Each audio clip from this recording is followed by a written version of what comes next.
वैसे तो कहते हैं भगवान ने किसी को गरीब नहीं बनाया है, उन्होंने हर किसी को इतना दिया है कि वो अपना जीवन गुजार सके, और अगर किसी को जरूरत से कम भी दिया है तो भगवान उसके लिए कुछ न कुछ ऐसी व्यवस्था कर ही देते हैं, उनका जीवन चलता रहता है। हम अक्सर दूसरों की अमीरी देखकर अपनी अमीरी और गरीबी का अंदाजा लगाते हैं। यदि हमारे पास 10 रुपए हों और सामने वाले के पास 100, तो हम अपनी नजरों में गरीब हो जाते हैं और सामने वाला अमीर हो जाता है। हम ये नहीं सोचते कि एक व्यक्ति कितनी मेहनत से रुपए कमाता है, 100 काम कर रहा है, उसकी जरूरतें क्या है। हम तो बस दूसरे की दौलत देखते हैं और अपनी राय बना लेते हैं। नमस्कार दोस्तों, इंस्पिरेशनल अवेकनिंग यूट्यूब चैनल पे आपका दिल से स्वागत है। दोस्तों, अगर आपने अभी तक हमारे चैनल को सब्सक्राइब नहीं किया है तो कृपया कर लीजिए। तो चलिए कहानी को शुरू करते हैं।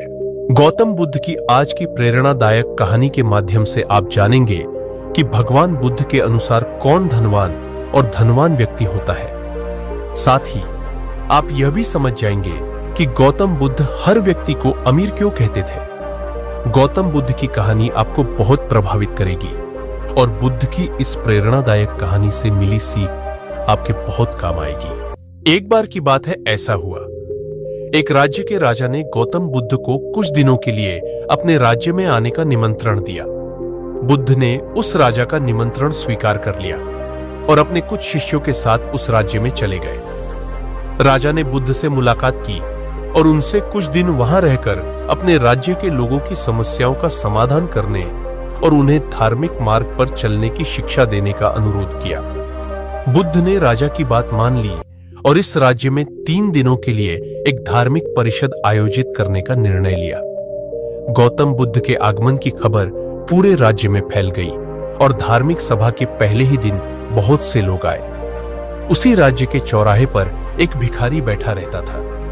उसे भी गौतम बुद्ध के आने की खबर थी, लेकिन वह सोचने लगा कि धर्म सभा में जाकर और यहां बैठकर उसे क्या मिलेगा। जैसे जैसे लोग आएंगे वे मुझे भिक्षा में कुछ न कुछ अवश्य देंगे।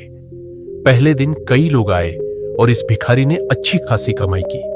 अगले दिन फिर वही क्रम जारी रहा। भिखारी ने भीख मांगने के साथ साथ यह भी देखा कि धार्मिक सभा में जाते समय लोग उदास और दुखी हो रहे थे और उन्होंने उसे कुछ दिया भी नहीं। जब वह बुद्ध से मिलकर वापस आता है तो बहुत खुश दिखता है और खुशी खुशी भिक्षा भी देता है।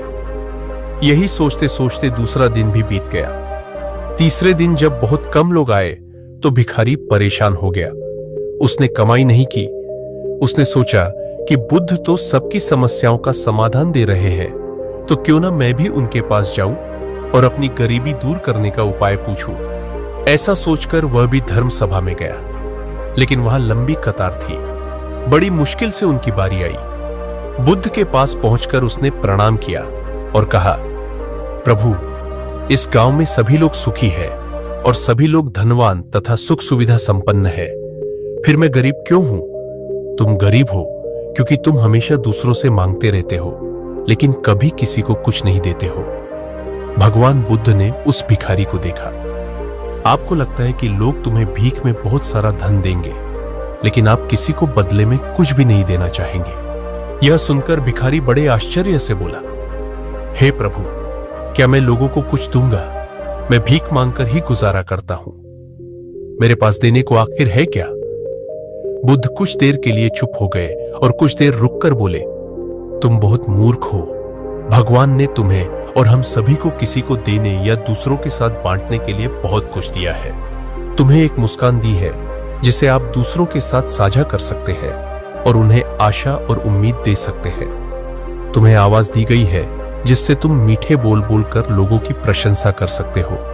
तुम्हें 2 हाथ दिए गए हैं जिससे तुम दूसरों की मदद कर सकते हो। तुम्हें एक स्वस्थ शरीर दिया है जिससे तुम भीख मांगने के बजाय कड़ी मेहनत कर सकते हो। जिस व्यक्ति को भगवान ने बिना किसी कमी के ये चीजें दी है, वह कभी गरीब नहीं हो सकता। आप सिर्फ अपनी सोच के कारण गरीब है। जैसे ही आप इस सोच से बाहर निकलेंगे, आप खुद को दूसरों की तरह अमीर समझने लगेंगे और आपकी जिंदगी भी बेहतर हो जाएगी। दूसरों की खुशी देखकर अपनी तुलना दूसरों से न करें। भगवान ने सभी को अमीर बनाया है, बस जरूरत है तो अपनी सोच सुधारने की। भगवान बुद्ध की बातें सुनकर मनुष्य को अपने जीवन का मूल्य समझ में आया और वह उनके द्वारा दी गई शिक्षाओं के अनुसार अपना जीवन जीने लगा। जब हम सभी अपनी तुलना दूसरों से करते हैं या दूसरों को खुश देखते हैं तो हमें लगता है कि हमारी जिंदगी खराब है और बाकी सब मजे कर रहे हैं। हम अपने जीवन में कभी भी अच्छी चीजों पर ध्यान केंद्रित नहीं करते।